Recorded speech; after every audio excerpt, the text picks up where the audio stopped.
Բարի օր, հենման կետի սիրելի ունկնդիրներ, խոստովան եմ, այսօր ես չգիտեմ իմ հյուրին ինչպես ներկայացնել և ապավինելու եմ թերևս ձեր ընկալումին, Վահան Վարդապետյան, բարի գալուստ, բարի գալուստ, սա ձեր առաջին մուտքն է մեր ստուդիա, հուսով եմ շարունակական կլինեն մեր քննարկումները, հարցազրույցները, Վահան Վարդապետյան, ես ուզում եմ մենք այսօր խոսենք քաղաքականությունից դուրս քաղաքականության մասին։ Ձեր գնահատականով, ինչու ենք մենք միմյանց այսքան թշնամացել, ինչու ենք մենք այսքան խորթացել մեր հայրենիքին, և ինչու մենք դժվարանում ենք միմյանց հետ լեզու գտնել, այն պարագայում, երբ թվում էր բոլորս ձախորդությունները, պարտությունները, կորուստները մեզ հակառակը պիտի համախմբեին, ու մենք չինական պարիսպի պես ամուր պիտի դառնայինք այս ամեն ինչից։ Անկեղծ ասած, ես մի վարկած ունեմ, որ հիմա ուզում եմ ձեզ հետ քննարկել։ Ինձ թվում է, որ մեր այսօրվա այս տարտանված վիճակը թերևս 2020-ի արձագանքն է։ Մենք պարզապես փորձում ենք յուրաքանչյուրս յուրով սանն մարսել պարտությունը, ու մենք չենք ուզում հասարակական դաշտ նետել, հանրային դաշտ նետել, ընդհանրապես մեզնից դուրս բերել մեր պարտության ցավը, այդպես է թե ոչ։ Ճիշտն ասած, Տիկին Ադամյան, ես բազմաթիվ հարցազրույցներ ունենալուց երբեք այդքան չեմ հուզվել, բայց այսօր շատ հուզված ներկայացա, որովհետև միշտ սովոր եմ ձեզ լսել ձեր խոսքը, և ոչ միայն ես, մենք ունենք մի շրջանակ, անգամ իմ ընտանիքի անդամները, որ ասում են լռություն, Տիկին Ադամյանն է խոսում և շատ ուշադրությամբ լսում ենք ձեզ։ Շնորհակալ եմ։ Հիմա ուրեմն ես ներկայացել եմ, որպեսզի դուք հարցազրույց վարեք և ես հարցերին պատասխանեմ։ Դրա համար դա ինձ համար շատ պարտավորեցնող է, նաև հաշվի առնելով ձեր բազմամյա փորձը լրագրողական ու նաև քաղաքագիտական ունակությունները։ Եվ ճիշտն ասած, ձեր հարցի մեջ նաև դուք ինչ-որ հուշող մի պատասխան ունեիք։ Ի՞նչն է պատճառը, որ մենք միմյանցից խորթացել ենք, հեռացել ենք, ինչ-որ առումով նաև թշնամություն եք զգացել, ես էլ եմ նույնը զգացել։ Եվ այո, պարտությունը, ընդ որում դա սովորական մի պարտություն չէր, դա իրոք մեր շատ արժեքների, երկար տարիների ձեռքբերումների կորուստ էր, որի հետ միանգամից հաշտվել անհնար է, և ճիշտն ասած, հենց մեր մտավորականների դերը նաև կայանում է նրանում, որ մենք կարողանանք այդ կամուրջը ստեղծել, որպեսզի թշնամական այդ բարիկադային կողմեր չլինեն, կարողանանք հարթել հարաբերությունները։ Ես ինքս ինձ վրա այդ դերը վերապահել եմ և ամեն անգամ միշտ աշխատում եմ ոչ թե սրել հարաբերություններ, այլ կամուրջներ անցկացնել, որպեսզի այդ հակասությունները չլինեն, բայց նաև պիտի ձեզ ասեմ, որ դա միշտ չի, որ հաջողվում է։ Ես երբեմն տեսնում եմ, որ իմ բարի նպատակները որևէ արդյունք չեն տալիս այնպիսի մի խավի մոտ, որոնք ի սկզբանե արդեն չարացած են։ Եվ այո, պետք է մենք աշխատենք այս ուղղությամբ։ Ես համառորեն շարունակում եմ աշխատել ու ինձ թվում է մեր այսօրվա հարցազրույցը, որ այդ թեմայից սկսեցինք, պետք է այդ ուղղությամբ էլ կարողանանք մենք շարունակել և տանել։ Եվ ով կարող է այդ ուղղության վրա մնալ իր բարձունքում, դա արդեն նաև կրթվածության և ինտելեկտի հարց է։ Ես մի բան եմ զգացել, որ քիչ թե շատ կրթված և ինտելեկտուալ անձը ավելի քիչ կոնֆլիկտային է լինում, ավելի բարի է լինում,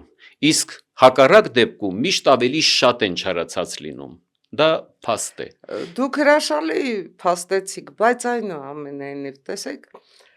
կա էլի շատ տարածված մտայնություն, ասում են նրան, ով ցանկանում է լսել, իսկ ով չի ցանկանում լսել, իսկ ով վարձավճարված է չլսելու համար, չհասկանալու համար։ Դա էլ իր հերթին, իհարկե։ Բոլոր դեպքերում մենք գործ ունենք մի հասարակության հետ այս պահին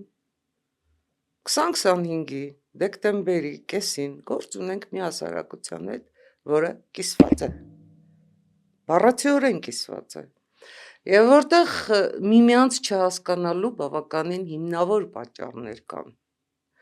Ես ուզում եմ այդ բաժանումները, այդ խրամատները, այդ ամեն ինչը համահարթած չտեսնել, փոխըմբռնման հիման վրա միասին տեսնել, միասնական տեսնել։ Արդյոք դա իդեաֆիքս է։ Արդյոք դա ապրիորի այնպես ռոմանտիզմ է, 21-րդ դարասկզբի ռոմանտիզմ։ Գիտեք, բոլոր դեպքերում ոնց ուզում եք վերցրեք, եթե մենք հասկանանք, փորձենք հասկանալ այդ երկփեղկվածության ակունքը, մեր անցյալի մեջ է։ Մարդիկ, որոնք Հայաստանի Հանրապետությունը չեն պատկերացնում, չեն կարողանում պատկերացնել, կամ չեն ուզում պատկերացնել, որովհետև ունեն սեփական, անձնական շահերը, որոնք երկիրը տեսնում են, երկրի ապագան տեսնում են իբրև գուբերնիա, եւ մարդիկ, որոնք իրենց, ինչ ասեմ, յուրաքանչյուր կյանքի յուրաքանչյուր ժամը, յուրաքանչյուր պահը պարզապես իրենց շնչած օդը անկախության օդն է։ Եվ եթե այդ օդը փակես, իրենք կխեղդվեն։ Հիմա ոնց անել, որ այս գուբերնիստները եւ այս անկախականները գան եւ կամուրջը երկու ափերը ոչ թե բաժանի, այլ միացնի։ Արդյոք այդ կամուրջը եւս իդեաֆիքս չէ, որովհետեւ ոնց ուզում եք վերցրեք շահերի հակադրությունը այնպես է, որ բախումը անխուսափելի է։ Ես թույլ տվեք այս առումով այդքան հորետես չլինեմ, դուք մի քիչ ավելի գույները թանձրացրած ներկայացրեցիք։ Ես բարեբախտաբար վերջին տարիներին անգամ այդ պատերազմական ծանր պարտությունից հետո մի մեծ դրական բան եմ նկատել, որը առ այսօր ես զգում եմ։ Դա մեր գիտակից անկախ պետականությանը նվիրյալ հասարակության պետք է ասեմ մի լայն խավի ձևավորումն է։ Եվ այդ խավը ամեն մի մանրունքի աչալրջորեն արձագանքում է։ Ես զգում եմ, որ կա այդ խավը տեր է կանգնում իր պետականությանը, ինքնիշխանությանը, եւ իմ հույսը այդ հասարակական հոծ զանգվածն է, խավն է, որը իր հետևից պիտի տանի մնացածին, որովհետև դուք ճիշտ ասեցիք, այդ թևերը գուբերնիստական եւ անկախական։ Եվ անկախականը հիմա ավելի մեծ թափ է հավաքում։ Ու վերջին շրջանում ես զգում եմ, որ Միանշանակ մեծամասնություն հակառակ թևը կարծես զգում է, որ իրենց թելադրող ուժը տերը պատրաստվում է հեռանալու, զգում են, որ իրերն է հավաքում, եւ այս ամենը ցայտնոտային իրավիճակը նաեւ պայմանավորված է դրանով, եւ դժբախտաբար այդ գուբերնիստական ուժերի, այսպես ասած հենակետը դժբախտաբար դառնում է այնպիսի կառույցի վերնախավ, ինչպիսին եկեղեցին է, եւ հաճախ ստացվում է այնպես, որ կարծես թե պայքար է գնում եկեղեցու դեմ, բայց եթե մենք ճիշտ վերլուծենք, ես օրինակ այդ տեսանկյունից չեմ նայում, ես համարում եմ, որ դա պայքար է այլասերվածությունը, անբարոյականությունը եկեղեցուց դուրս մղելու, այդ տեսանկյունով նայենք։ Եվ ընդհանրապես մենք հիմա, ներեցեք միտքը վերջացնեմ, մենք հիմա շատ ենք խոսում, անգիր առած արդեն բոլորն են ասում 5-րդ շարասյուն։ Դա պատահական անվանում չի, այդ շարասյունը կա եւ այդ շարասյունը գործում է, ընդ որում Հայաստանում բավականին հոծ զանգված է եւ բավականին արդյունավետորեն։ Եվ պատկերացրեք, ինչպիսին է վտանգը այդ 5-րդ շարասյան, որ անգամ եվրոպական մեր գործընկերները հատուկ ֆինանսական միջոցներ են հատկացնում, կարծեմ չափը 15 միլիոն դոլարի չափով, եվրոյի չափով, այո, եւ անգամ նպատակադրված ցույց են տալիս, որ պետք է ոչ թե արձագանքել, այլ պետք է պրոֆիլակտիկ աշխատանք անել, որպեսզի այդ հիբրիդային պատերազմում, այո, որովհետև դուք եկաք հասակ իմ սիրած թեմային, որ այստեղ ես բեմ եմ ինձ համար դա այնքան է սիրած թեմա չի, բայց սա իմ սիրած թեման է, այստեղ թույլ տվեք ես այնուամենայնիվ բեմ բարձրանամ, տեսեք, դուք նշեցիք եկեղեցին ընդամենը մեկ օղակն է, որովհետև ակնհայտ է, նույն ձեռագիրը, որը գրվում է Կրեմլում, եւ որը գրվում է այդ խորհրդային տարածքի մի շարք պետությունների համար, որոնք բոլոր դեպքերում փորձում են ինքնիշխանությունը ու անկախությունը դնել իրենց քաղաքականության հիմքում։ Ու ինչ է ստացվում, հանկարծ այդ երկրներում ի հայտ են գալիս ընդվզման շարժումներ, դիմադրության շարժումներ։ Այո։ Այդ շարժումները ձախողվում են։ Ստացվում է, որ քաղաքական աշխարհիկ ընդդիմադիրների ձախողումից հետո նոր միայն փորձ է արվում հոգևոր եկեղեցին ներքաշել քաղաքական պայքարի մեջ, այսինքն այդ հիբրիդային պատերազմի շրջանակներում փորձեր են արվում հոգևոր ողնաշարը, ողերը մեկ առ մեկ ջարդել։ Եվ այս պարագայում, թե Մոլդովայում, թե Ուկրաինայում, որտեղ եկեղեցին կիսվեց, թե Վրաստանում, Այո, անգամ հիմա նաև Ադրբեջանում, ինչ որ դեռ Ալլա գործընթացներ շուքուր կան։ Փաշազադեին կհասնենք, բուն Ռուսաստանում, Այո, եկեք հաշվի առնենք մինչև Կիրիլի պատրիարք դառնալը, որքան հայտնի ռուս հոգևորականներ են պարզապես անհայտ հանգամանքներում սպանվել, անհետացել, զոհվել, վտարվել երկրից, ինչու՞։ Հարց, ինչու՞։ Եվ վերջին հաշվով Ալլահ շուքուր Փաշազադեն, որը համենայն դեպս ինչքան ես հիշում եմ, Կովկասի թե որտեղի մուսուլմանների առաջնորդ այս կողմենկով ու հանկարծ պարզվում է Կրեմլի հետ կապեր այս կողմենկով ու շատ հնարավոր է Իլհամ Ալիևը մի շարք ձերբակալություններից հետո Կրեմլի հետ հայտնի կապերի Ադրբեջանում հեղաշրջման փորձի հիման վրա նաև հասնի Ալլահ շուքուր Փաշազադեին, բայց սա մի կողմն է, տեսեք, ինչու եմ ասում եկեղեցին ընդամենը մեկ օղակն է, որովհետև եկեղեցու ձախողումից հետո մենք ունենք նաև հետխորհրդային տարածքի որոշակի երկրներում, սկսած մեր հարևան Վրաստանից վերջացրած Եվրոպային ավելի շատ Այո։ մոտ Մոլդովայով մենք ունենք պատկեր, երբ այս բոլոր շերտերի խավերի ձախողումից հետո հայտնվում են հայտնի միլիարդատերերը։ այո։ Իվանիշվիլի, Իլան Շոր։ Հայաստանի Հանրապետությունում եւս մենք ունեցանք այդ Kinder սյուրպրիզը։ Մեր ձևով, Այո, մեր Ա. ձևով։ Եվ որը ինչ։ միջև հիմա ինձ համար անհասկանալի է։ Չէ, մեր ձևովը, ես ձեզ ասեմ, նույն հին ձևն է։ Նույն հին ձևն է, պարզապես փորձում են ձերբազատվել որոշակի հներից։ Ներեցեք ընդհատելու համար մի բան եմ ուզում հիշեցնել, իմ կարծիքով դուք անպայման քաջատեղյակ կլինեք եւ նաեւ կարդացած կլինեք, ինչպես եւ ես։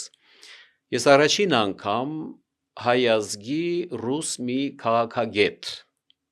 Գաբրելյանով իր գրության մեջ կարդացի, որ Հայաստանում նպատակահարմար է ընդդիմադիր շարժումը ղեկավարեն սրբազաններ, հոգևոր այրեր։ Եվ նոր այդ թեզի գործնական առաջարկով հանդես եկավ հայտնի անձը։ Ահա սա դարձյալ եկեղեցուն հասցրած ամենամեծ հարվածն էր։ Այսինքն այդ պահից սկսած, եթե եկեղեցին թողնելով իր բուն առաքելությունը, զբաղվում է ամեն ինչով, բացի այն գործից, որով պետք է ինքը զբաղվեր, որովհետև աղանդները որը իր հեղեղել առաքելությունն են, է։ այո, եւ դառնում է թիրախ, քաղաքական թիրախ է դառնում, Թիրախ եւ դառնալուց բացի նաև դառնում է պետության ու ժողովրդի դեմ ուղղված զենք։ միանշանակ, Զենք, պարզապես միանշանակ։ հիբրիդային Հիմա պատերազմի գիտեք զենք։ ինչ, կարող են եւ ինձ եւ ձեզ ասել, դե փաստեր բերեք, ապացուցեք, որ անվտանգության մարմինների գործակալներ են կամ ազդեցության գործակալներ են, ներեցեք։ Այդ մարմինների հետ եւ ես եւ դուք բացարձակ որևէ առնչություն եւ տեղեկություն չունենալով չենք կարող փաստացի ապացույցներ, բայց այն գործընթացները, ինչ որ կատարվում է, շահերի համընկնումը, այն բոլոր նարատիվները, ինչ որ հնչում է հայտնի անձանց կողմից Ռուսաստանից եւ նույնը կրկնվում եւ գործի է դրվում այդ կառույցի վերնախավի կողմից, դա ակնհայտ է, սովորական, անգամ տարական տրամաբանություն ունեցող անհատը կարող է գալ այդ եզրահանգման։ Եվ ճիշտն ասած, ես ավելի շատ իմ անգամ բոլոր հրապարակախոսական նյութերի մեջ, անգամ նախկին հարցազրույցներում միշտ ասել եմ, ինձ համար դա է ավելի մեծ պրոբլեմը, ցավը, այլ ոչ թե կուսակրոնություն եւ այլն, որովհետեւ ինձ համար անգամ մեկ զավակով մեր ազգի ավելացումը դրական եւ բարի գործ է։ Ես այդ առումով պիտի ասեմ, որ դա անգամ բոլոր, այսպես ասած, եղած չարիք ասեմ, թե վատ գործ, դա համարում եմ ամենալավ Հիմա գործը, ձեր որը մեջ արվել է։ բժիշկն է խոսում։ Եվ բժիշկը եւ հումանիստը, այնպես որ պետք չէ թիրախավորել սերնդին, բացարձակապես։ Այդ թիրախավորել կարելի է այլ երկրների շահերին ծառայելը, դա է անթույլատրելի։ Եվ ես միշտ եմ ասել, անգամ երբեմն շատ դաժան ու անողոք եմ ասել, քննադատել եմ իշխանությանը, եթե որևէ մեկը անգամ խոսքով դեմ է անկախությանը, անկախ պետականությանը, իմ պետությանը, լինի դա բժիշկ, լինի դա գիտնական, ուսուցիչ կամ հոգևոր այր, պետք է ենթարկվի պատասխանատվության։ Ու այդ process-ը թող որևէ մեկի մոտ վատ արձագանք չգտնի։ Մենք պիտի սիրենք եւ պաշտենք մեր պետականությունը։ Դա պետք է լինի ուղղակի հարգանք, վարքագիծ։ Սա շատ կարևոր է։ Տեսեք, ես կարծում եմ, որ ձեր ասածները ընդհանրապես վիճարկման ենթակա չեն, բայց կա իրողություն։ Մենք ունենք ռեալ պոլիտիկ, մենք ունենք ռեալ կյանք, եւ այս ռեալ պոլիտիկի հիման վրա մենք գնում ենք 2026։ Այդ ձեր գաղափարները, կրողները, ձեր տեսակետները, կիսողներն են լինելու մեծամասնություն, թե նրանք, ովքեր այնուամենայնիվ հենվում են նեղանձնական, Ռուսաստանը իրենց հայրենիք ճանաչելու, ռուսական շահը Հայաստանի Հանրապետությունում առաջ մղելու, Հայաստանի Հանրապետությունում օրինակ 2025-ին կատարված փոփոխությունները չգնահատելու, չհասկանալու, հերքելու, մերժելու տրամաբանության մեջ։ Օրինակ ինձ համար, եթե փորձենք 2025-ը ամփոփել, երկու կարևոր իրադարձություն է եղել։ Այո։ Մարտին խորհրդարանում ընդունվեց Եվրամիության անդամակցության գործընթաց սկսելու մասին օրենքը, որը նախաձեռնվել էր նաև Հանրապետություն կուսակցության եւ իրականացվեց հենց Հանրապետություն կուսակցության շնորհիվ, եւ դա միակ քաղաքացիական նախաձեռնությամբ ընդունված օրենքն է եղել ազգային ժողովում, որի դերը, նշանակությունը, անդառնալիության են կետը, որ մենք այլևս մեկ գիշերում չենք հայտնվի, չգիտեմ որտեղ, ինչպես եղավ ժամանակին, երբ մենք մտանք Եվրամիության այդ ասոցիացիան համաձայնագիր ստորագրելու փոխարեն Արցախը չկորցնելու համար Մաքսային միություն, որը հետո վերանվանվեց վերաճեց ԵԱՏՄ-ի, իբր Արցախը չկորցնելու, բայց հենց դա պատճառ դարձավ Արցախը կորցնելու, ոնց ուզում եք վերցրեք, որովհետև նույն այդ Եվրամիությունը Ադրբեջանի հետ ասոցիացիան համաձայնագիր չէր ստորագրում, որովհետև չէր ճանաչում Ադրբեջանի տարածքային ամբողջականությունը։ Տնտեսական ամբողջ փաթեթը կար, քաղաքականը չէին համաձայնում, չէին ընդունում տարածքային ամբողջականության այն սկզբունքը, որը կար ՄԱԿ-ի բանաձևերով, աստուծ կրակ էինք ուզում այդ Եվրամիությունից, ինչ էինք ուզում։ Եվ երկրորդ իրադարձությունը։ Եվ երկրորդ իրադարձությունը բնականաբար Վաշինգտոնյան համաձայնագրերը, որտեղ խաղաղության համաձայնագիրը նախաստորագրվեց, բայց ինձ համար էս պարագայում ոնց ուզում եք վերցրեք, գուցե էգոիստաբար եմ ասում, որտեղ այդտեղ Հանրապետություն կուսակցության առաջադրած տնտեսական ծրագրերը լիովին արտացոլված են։ Ես ձեզ մի բան եմ խնդրում, այնքան ծավալուն ենթահարցեր եւ այլն, որ հիմա ես արդեն խճողվում եմ։ Դրա համար մի խճողվեք, ես հարցը կկոնկրետացնեմ։ Ես դրա համար սկզբից սկսեմ, որ բայց ես հարցը չեմ ավարտել։ Ես հարցը չեմ ավարտել, տեսեք։ Մենք Ամերիկայի Միացյալ Նահանգների հետ ստորագրեցինք հուշագրեր։ Այո։ Ամերիկայի Միացյալ Նահանգների հետ հուշագրեր ստորագրեց նաև Ադրբեջանը։ Եվ այդ համատեղ հուշագրերը արդյոք դառնում են անվտանգություն տարածաշրջանում պատերազմ բացառող այն ոսկե կամուրջը դառնում են թե ոչ։ Սա է խնդիրը, որովհետև մենք անդադ խոսում ենք զարգացումից, բայց այդ զարգացումը գալու է, հնարավոր է դառնալու, զարգանալու է, որքան էլ սա բառախաղ դառնա, որ զարգացումը զարգանում է անվտանգության, խաղաղության պայմաններում։ Հիմա այս կոնկրետ ձեզ իմ այս երկու Ես նախաբանից հետո սկզբի հարցը անպայման ուզում եմ առանց այս պատասխանի երկար չթողնել։ նախաբանից հետո կոնկրետ Նախաբանի հարց եմ սկզբի ուզում ձեզ մասը, տալ։ Տիկին Ադամյան։ Եթե տարիներ առաջ մեծ ճիգեր էր պահանջվում ինձանից, որ ես կարողանամ իրականությունը մատուցել եւ հասանելի դարձնել, ապա հիմա այնքան կյանքը ապացույցներ տվեց,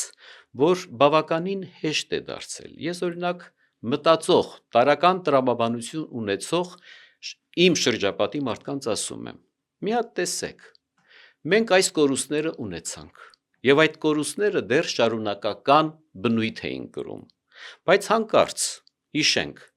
արդեն ադրբեջանական զորքը հայտնի երկրի, այսպես կոչված ռազմաստրատեգիական դաշնակցի ավագ եղբոր, թե չգիտեմ ոնց ուզում եք անվանեք, դրդմամբ հասել էր Ջերմուկ եւ Վարդենիս եւ կանգ առավ շարժը, դադարեց պատերազմը։ Մեկ Ինչ զանգով։ եղավ, մենք արդյոք միանգամից այդպիսի հզորացած բանակ ունեցանք, բնականաբար ոչ։ Ուրեմն ում ջանքերով կանգ առավ այդ հայաստանակործան գործընթացը, որտեվ մենք անընդհատ ահուսարսափի մեջ էինք, ինչպես դադարեց, նայում են ինձ եւ պատասխանում են, հա, պարզ է, ճնշում եղավ, ես ասում եմ, ով ճնշեց եւ ում վրա, եւ իրենք են ինձ ասում, դե հզոր մի երկիր, ով էր այդ հզոր երկիրը, որ երկիրը, եւ իրենք արդեն խոստովանում են, որ Միացյալ Նահանգների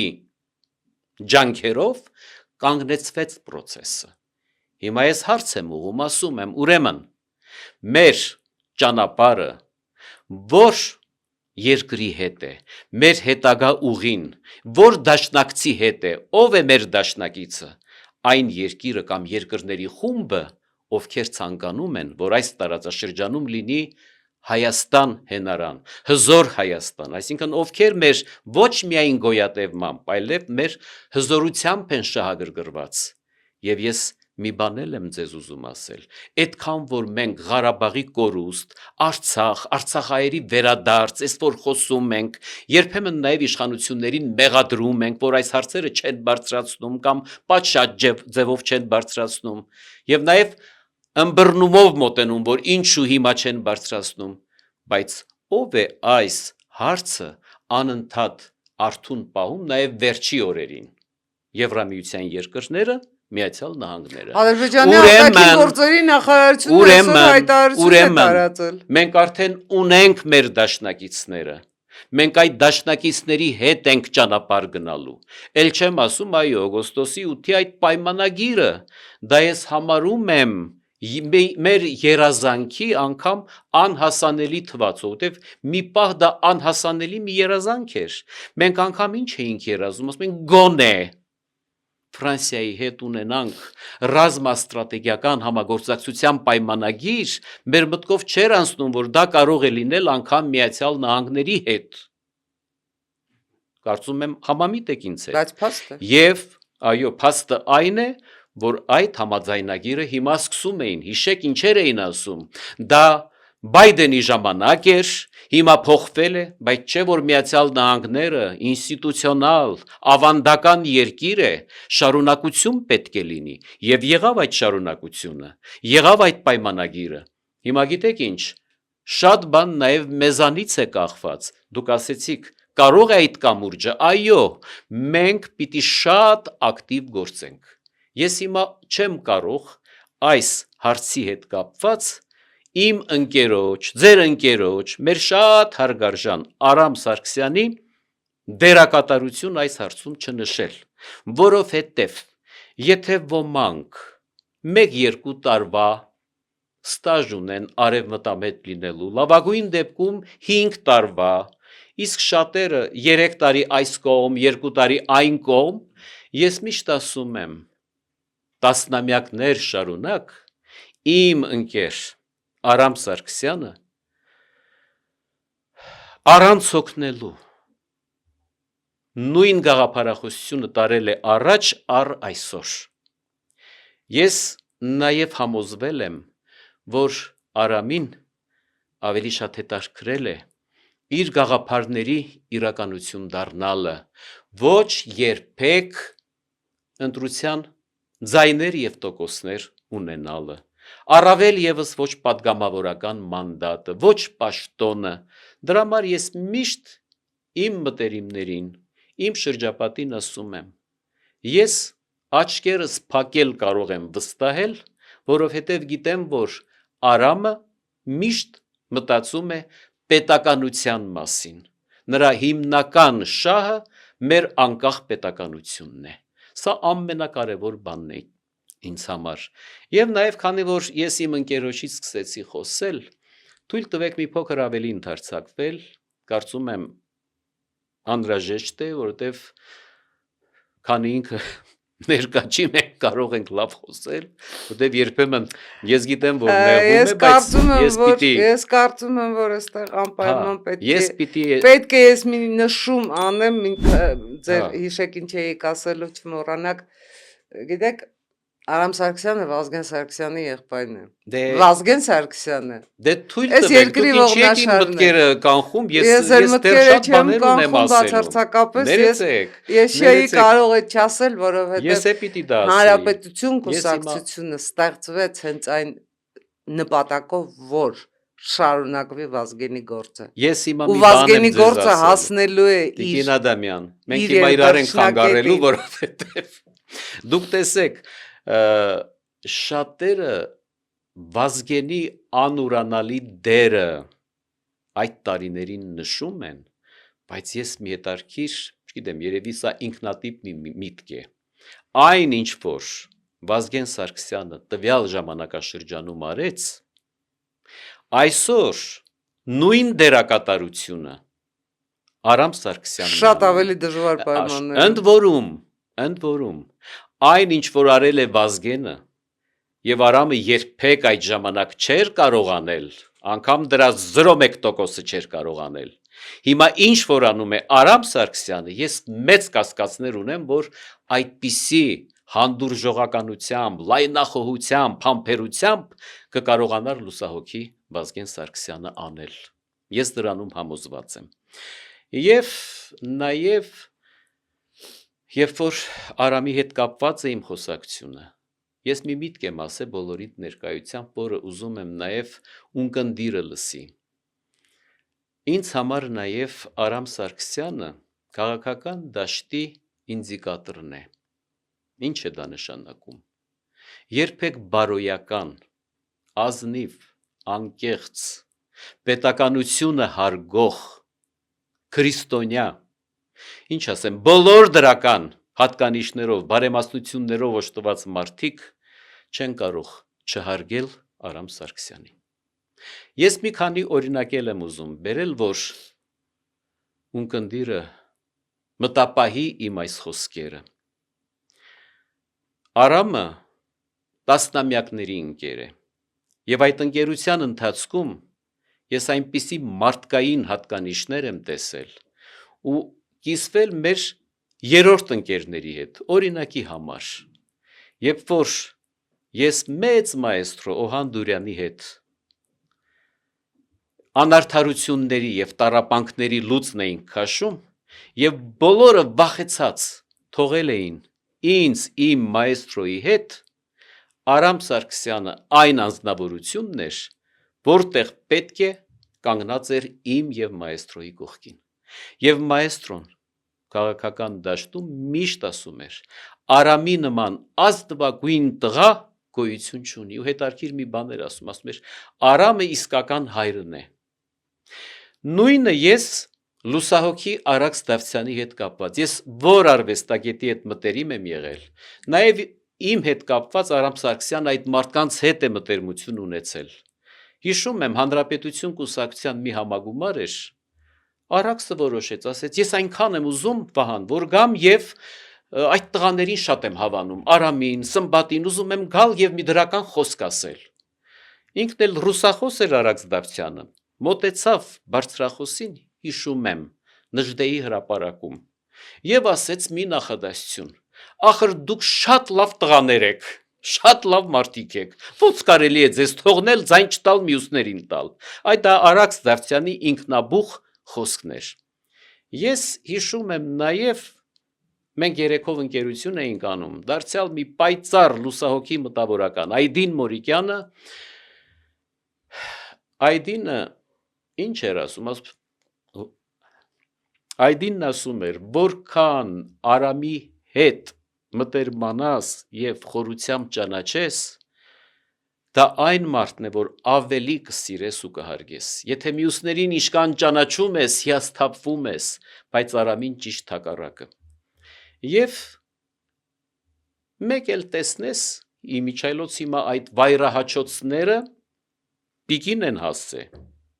Այդ ձեր ասած հայտնի Շարասյան վարձու գրչակներն են, ֆեյքերն են, չգիտեմ ինչ, այնպիսի մի կազմակերպված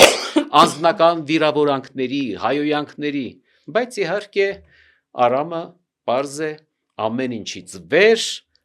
եւ հաստատակամորեն շարունակում է իր գործը։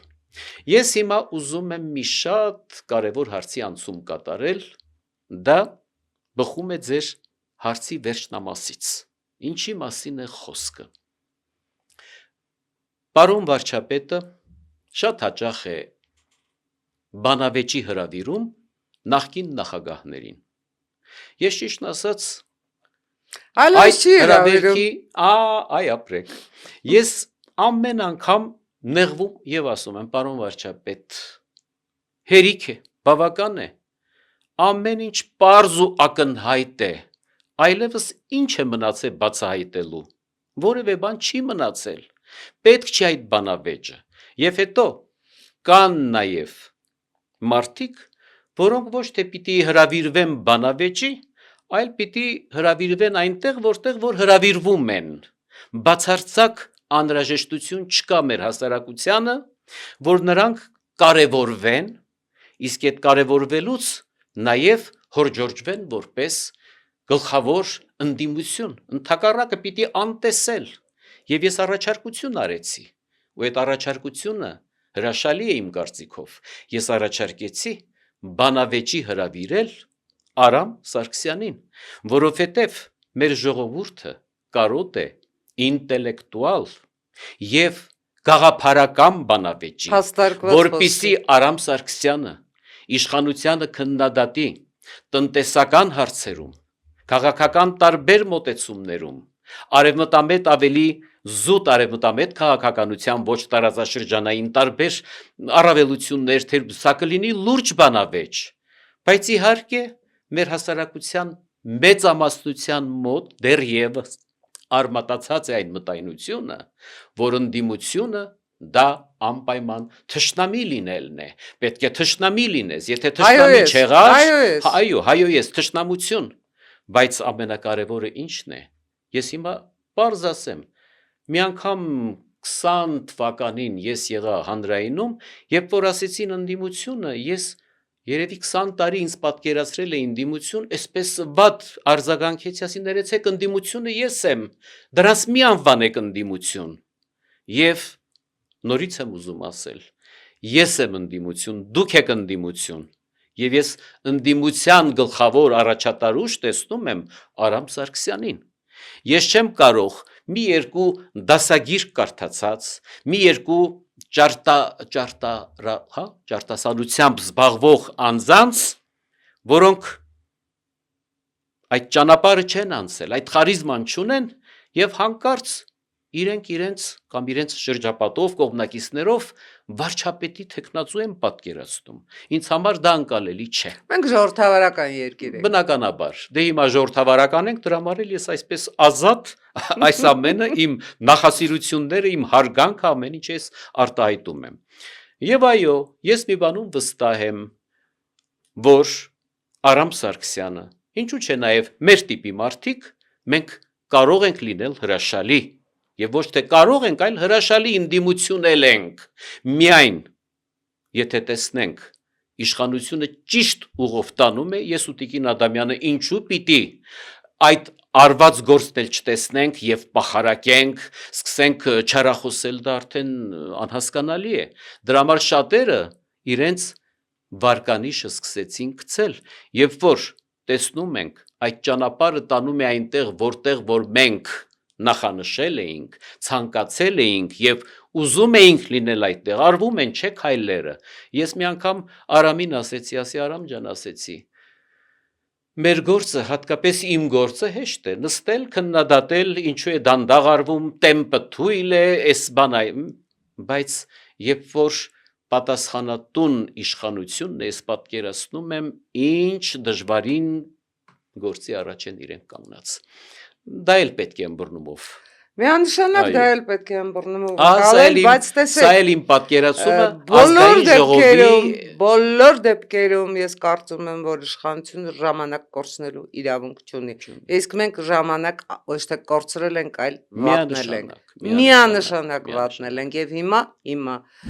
թե Եվրամիությունը, թե Ամերիկայի Միացյալ Նահանգները մեզ վերադարձնում են մեր կորցրած ժամանակը։ Այո։ Ու մենք այլևս նոր կորուստների դուռ բացելու իրավունք պարզապես չունենք։ 2026-ին մենք այդ հարցն ենք լուծելու։ 2026-ին մենք լուծելու ենք ժամանակի կորուստի եւ ժամանակ վերադարձնելու հարցը։ Եվ Ու այս պայծառ 2026-ին Տիկին Ադամյան, մենք պիտի լուծենք ամենակարևոր հարցը՝ ընդդիմափոխության։ Այսինքն միանշանակ մենք պետք է ունենանք գաղափարական ընդդիմություն, այլ ոչ թե տարբեր շարասյուններ, անձնավորված, անձնական, եւ դա սեփական բխում է շահերի նաեւ պաշտպանությամբ ոչ հանդես եկող միայն մարդիկ։ պետության, այլ հենց բուն իշխանությունների շահերից։ Եթե իշխանության շնչին այդ գաղափարական ուժն է, նրա որակն էլ է բարձրանում, մակարդակը, բայց եթե ընդդիմությունը հայտնի Սև սպիտակի անձիկ մեջ են, մենք արդեն իրենք գնալու էլ են տեղ սկսում իջնել եւ անկում։ միանշանակ սև սպիտակի մեջ մենք գնալու տեղ չունենք։ Շատ շնորհակալ եմ ձեզ։ Ես եմ շնորհակալ, որքան էլ բարդ էր ձեզ հետ, կարծում եմ Ձեզ հետ նորից ավելի սիրով բարդ էր։ շնորհակալություն։ Սիրելի ունկնդիրներ, դուք հենման կետում էիք, հենման կետում այսօր Վահան Վարդապետյանն էր։ Կարծում եմ մեր այս խոսակցությունը շատ օգտակար էր, շատ հեռատ գնա հարցերի պատասխանող, տրված ու չտրված հարցերի։ Ձմեռը արդեն եկել է, բայց ձմեռը գալիս ու գնում է, ինչպես ձախորդ օրերը կուգան ու կերթան։ Լավ ժամանակներ ձեզ։